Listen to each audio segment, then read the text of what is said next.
All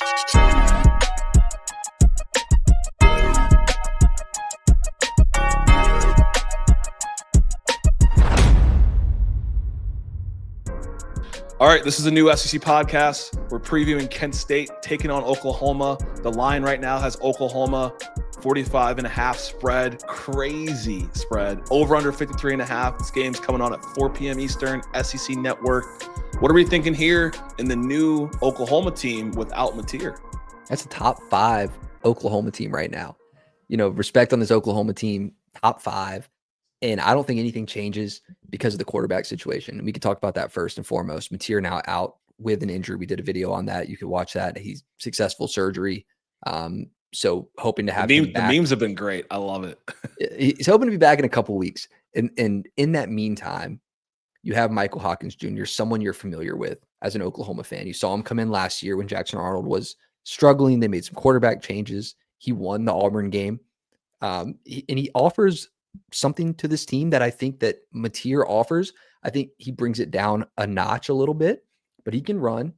He can throw a little bit, not to the same degree. This is a great game to be able to work out any kinks. You're getting yourself ready for Texas. I expect this to be a technical, deliberate game to work out anything that this offense needs to figure out before the rest of the season. Yeah, when I think about this game and what it's going to take, what would you like to see as an Oklahoma fan is let's use this game to really round out the offense. I want to see more from Torrey Blaylock. I want to see more from the rushing attack and not really airing it out, right? Like it will work, but it's a good game to establish the run. Yeah, and airing it out was never Hawkins' strong suit last season. He was great on the short pass, great on the intermediate. He could run. He had 11 rush attempts versus Auburn, 15 versus Texas in a horrible offensive showing from Oklahoma in that game. Better weapons this year, a better offensive coordinator with Arbuckle. You got a better team around him. The defense is great. I agree, though. You want to see more from the running side. Mateer has outrushed every running back on attempts and yards on this team. Majority of those designed run attempts. So it's not just by him scrambling. A lot of designed running for him. It's worked. He's picked up 15 first downs with his legs. You now bring Hawkins Jr. in who could bring that as well. But when you don't maybe have as much confidence in him as you have in Mateer, you want to see Torrey Blaylock. You want to see Barnes. You want to see these running backs get a little bit more involved to be that safety valve if something's not going right for the passing game. Yeah, definitely want to see that. I mean, and defensively, this Oklahoma team has made it such a fun season for fans. Second in the conference right now in yards per game given up in the air, 118 yards. The Kent State opponent you're facing, Drew DeShields, has 5 touchdowns, 1 pick on the season.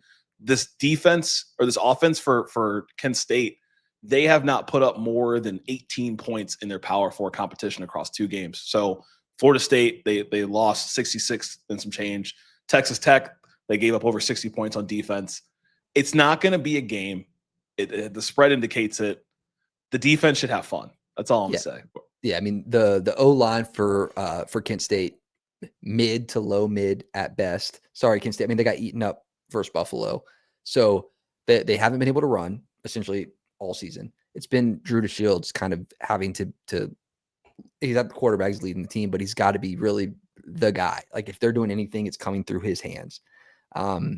So that's what you want from this defense. Opportunity to dial in, work on the pass rush a little bit more before you play Texas, pressuring a quarterback. We talked about Texas playing Florida this week. Texas has a quarterback who's susceptible to pressure. Work on it in this game.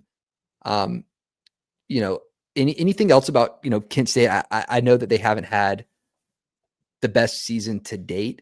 It maybe isn't the best opponent for Oklahoma's schedule, but it comes at the right time. Yeah, I mean, it's a team where you're kind of getting past that G5 competition on your schedule. Like you look at Kent State's schedule, they played Merrimack. I think that's an FCS team. They won that game. They lost to Buffalo 31-28. So the stats weren't great, but like they're 0-1 in the MAC. They still could win the MAC. I don't know that much about Kent State, but for their level of conference, they're probably competitive.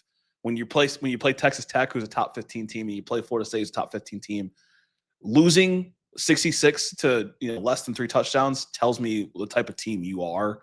And so they're good football players, but they're not SEC football players. They're not even high G5 players. So to me, I don't expect a lot from Gavin Garcia at running back. I'm not expecting a ton from Drew DeShields at quarterback.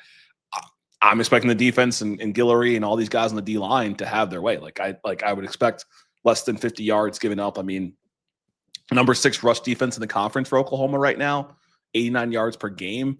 Like, honestly, like they might give up less rushing yards than they did to Illinois State, honestly, in this game. Yeah. We'll see. Well, but we saw them play against Temple. Same thing, defensive dominance when they're playing some of their non-P4 teams, and dominance when they are. When they played Michigan, when they played Auburn. So I expect nothing less than that in this game.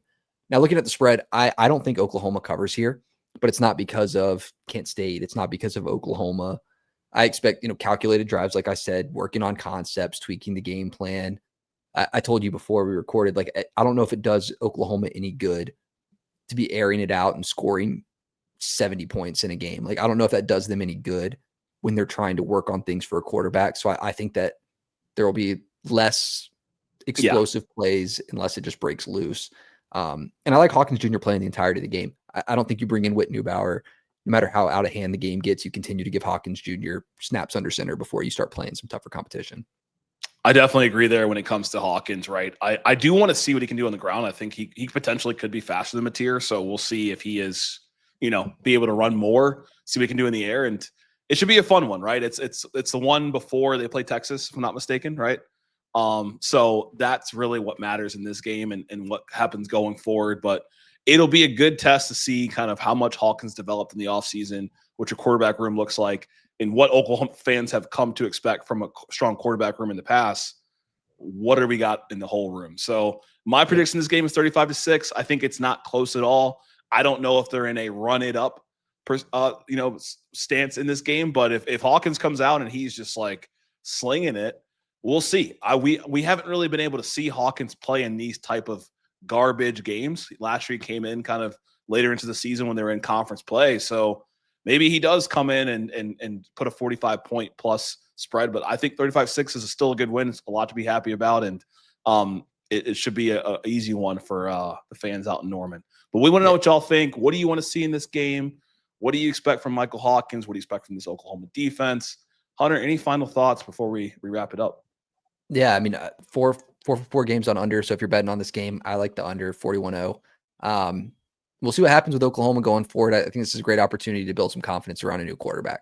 So let us know what you guys think. If you think, Michael Hawkins Jr. is your guy going forward. I saw someone comment on one of our videos that this could be an opportunity through these next couple games for him to become the starter. I doubt that. I doubt that's the case. Yeah. But if you think that, let us know. We're going to be talking about these games after they happen. And, as always, follow, subscribe to the channel. It helps us to continue to create content like this, helps you find content around Oklahoma, around the rest of the SEC. As always, I'm Hunter Ziesman, joined here by Randall Adet Jr. We are the new SEC podcast, and we'll catch you in the next one.